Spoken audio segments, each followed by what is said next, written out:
अब तक की रशिया और यूक्रेन की लड़ाई के अंदर तकरीबन 20% जो यूक्रेन का इलाका है वो रशिया के पास जा चुका है। इस 20% के अंदर क्रीमिया का तारीखी इलाका भी शामिल है जो कि 2014 में पुतिन ने ले लिया था यूक्रेन से।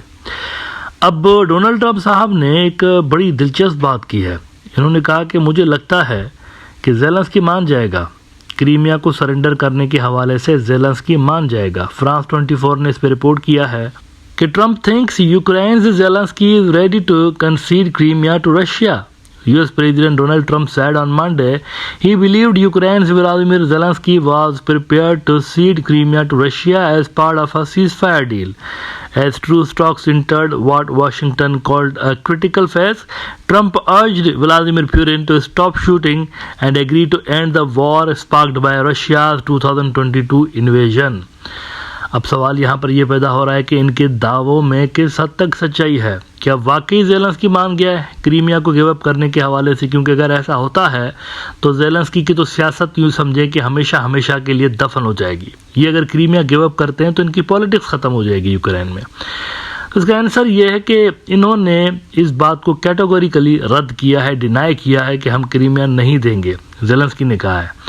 और ये भी इंटरनेशनल मीडिया रिपोर्ट्स लगा रहा है कि उन्होंने बल्कि एक ताज्जुब का इजहार किया है कि अमेरिकन इस तरह का प्रपोजल कैसे दे सकते हैं। एसोसिएटेड प्रेस ने रिपोर्ट किया है कि shocked by US peace proposal Ukrainians से they will not accept any formal surrender of Crimea. बड़ी हैरत हुई हमें कि क्रीमिया भी हमारे हाथ से जाने की बातें कर रहे हैं। खैर क्रीमिया को तो इनके हाथ से निकले हुए 10 साल से ज़्यादा का अरसा हो गया है, लेकिन अब चूंकि पीस प्लान पे बात हो रही है तो कंप्रीहेंसिव टॉक्स हो रहे हैं। इसके अंदर वो भी चीज़ें शामिल की जा रही हैं जो कि पहले रशिया ले चुका है। एसोसिएटेड प्रेस मजीद कहता है कि giving up the land that was illegally annexed by Russia in 2014 is also politically and legally impossible, according to experts. It would require a change to the Ukrainian constitution and nationwide vote, and it could be considered treason. Lawmakers and the public are firmly opposed to the idea. और आगे कहते हैं कि it doesn't mean anything, said Alexander Merezhko, a lawmaker with Ukrainian President Vladimir Zelensky's party. We will never recognize Crimea as part of Russia.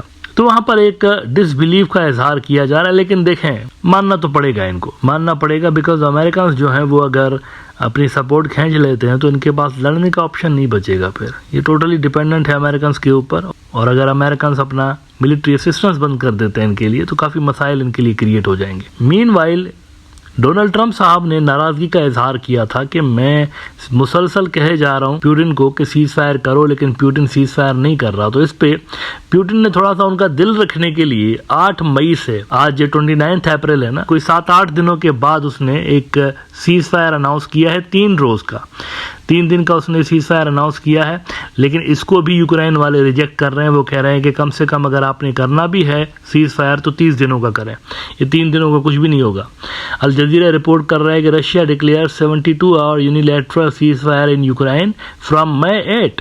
Ukraine responds if Russia truly wants peace, it must cease fire immediately for 30 days. और इसमें वो foreign minister साहब जो हैं Andriy Sabiha, उनको coat करते हुए कहते हैं if Russia truly wants peace, it must cease fire immediately, lasting reliable and complete ceasefire for at least 30 full days, वो कहते हैं। लेकिन पुतिन खैर 30 दिनों वाली लॉलीपॉप पे तो वो मानने वाला नहीं है। 3 दिन का वो अनाउंस कर रहा है, वो भी डोनाल्ड ट्रंप के कहा जा रहा है कि मुतालबे के ऊपर। डोनाल्ड ट्रंप ने कई मरतबा सीज फायर की मांग की है, बिलाखिर पुतिन ने उनकी ये मांग एक्सेप्ट की है और वो भी उन्होंने 3 दिन का सीज फायर अनाउंस किया। Just to make it clear कि ये संजीदा है सीज फायर के टॉक्स के हवाले से। अच्छा, सीज फायर के जो 3 दिन उन्होंने अनाउंस किए हैं ना, वो भी डेट भी बड़ा इन्होंने सोच समझ के अनाउंस की है। यू मस्ट बी वंडरिंग कि सीज फायर अगर उसने अनाउंस करना ही था तो आज क्यों नहीं किया उन्होंने, रशियंस ने। ये 8 मई को करने के पीछे क्या वजह है? तो 8 मई को एक बड़ी कहानी है। 8 मई को असल में इनकी एक नेशनल हॉलीडे है, रशियंस का नेशनल हॉलीडे है। उस रोज़ ये असल में विक्ट्री डे मनाते हैं। उस रोज़ वर्ल्ड वार 2 के अंदर इन्होंने नाज़ी जर्मनी को शिकस्त दी थी, तो उसकी यादगार में ये नेशनल डे मना रहे होते हैं। तो उस दिन की मुनासिबत से भी इन्होंने सीज फायर की अनाउंसमेंट की हुई है। लेकिन ये बड़ा ट्रिकी फेज़ होगा क्योंकि अभी तक जो सीज फायर की अनाउंसमेंट्स हुई हैं उसमें कंप्लीट सीज फायर हमें नज़र नहीं आया। यूक्रेन वाले इल्ज़ामात लगाते रहते हैं कि सीज़ फायर बोल तो देते हैं, लेकिन सीज़ फायर के टाइम में भी ये हमले हमारे ऊपर करते रहते हैं। तो वी स्टिल हैव टू सी कि किस हद तक इसमें वाकई में सीज़ फायर होता है।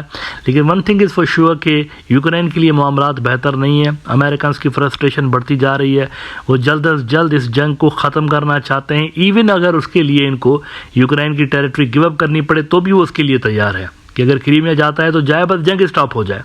तो इस सूरत हाल में ज़ेलेंस्की सरकार के लिए एक फेस सेविंग हासिल करना भी एक बहुत बड़ा चैलेंज बन चुका है।